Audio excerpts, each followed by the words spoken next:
Welcome back, and we are so honored and pleased to have someone in the kitchen. And Chef Peter, you're here from SoLou. Tell us a little bit about what we're doing today. What we're going to make. Today we're going to do one of our guests' favorite dishes. It's a salmon dish. Now, I grew up hunting and fishing in Louisiana, so of course I love all the local fish like speckled trout and redfish and pompano and flounder, but guests really love salmon, and I think one reason is it's a great economical fish, because a lot of the local fish, especially right now, they're way more expensive, so we can offer this at a really good price. So we're going to do some salmon, and we're going to make a nice little glaze to go over the salmon. It's a sweet chili and orange glaze, and when I get like satsumas, I love to use satsumas or something. So I'm going to show you. It's, at first it sounds kind of hard, but the ingredients you can now find at all the stores. This is the sweet chili glaze. It's kind of like a little sweet and sour sauce with some chili in it, so it's going to give it this just nice little hint of sweetness. And then for that savoriness, we have soy sauce. So we're going to add some soy sauce. All right.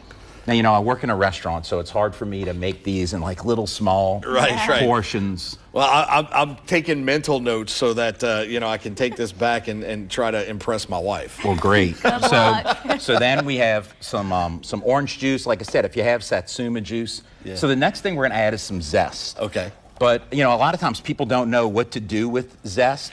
You get those little zesters, and it takes forever. I'm going to show you a chef's trick. Okay. So I have a peeler here, but this one has little teeth on it, if you can see that. Yeah, so it's a serrated peeler, and it works great. So you just take that, and what you're worried about is getting the pith, the white part here, which is bitter. But you can see when I pull this off, there's no pith on it, because this thing's so sharp, it just takes the orange off without any white. Very cool. Be careful, because they bite.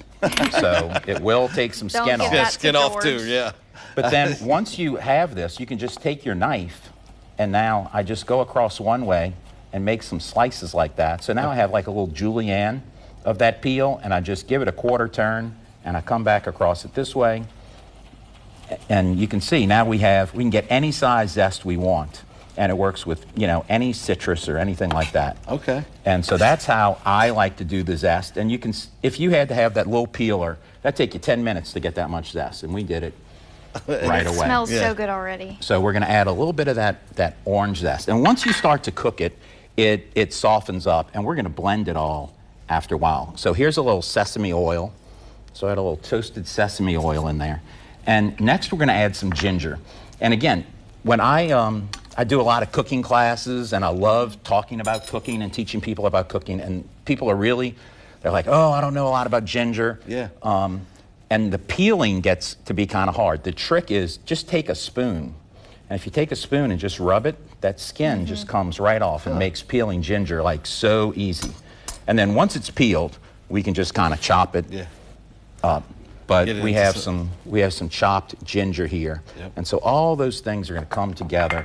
So nice. Next, we need a little bit of lime juice too, besides the orange juice.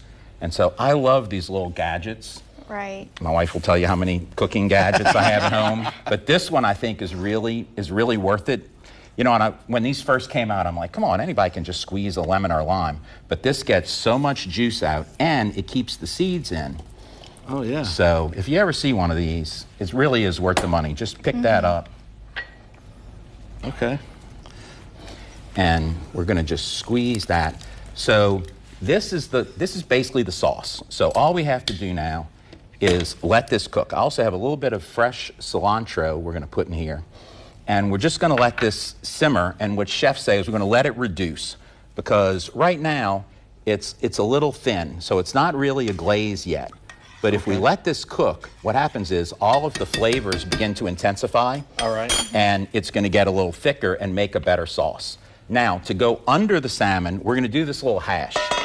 So it starts with some Brussels sprouts. And this is thing that when I was growing up, nobody ate Brussels sprouts. But now it's like super popular. So you can find them everywhere. What I like to do is to blanch them for a minute first. So this is a chef's trick for green vegetables. Just take a big pot of water. You got to add a good bit of salt. As you do that, we got about 10 seconds left. Oh. So we'll do this next part in the next segment. So you have to keep watching. As we continue on. We're going to have much more right here from the kitchen and from the Acadiana Eats kitchen. Don't want to miss it. We'll be back in just a bit right here on Passepartout.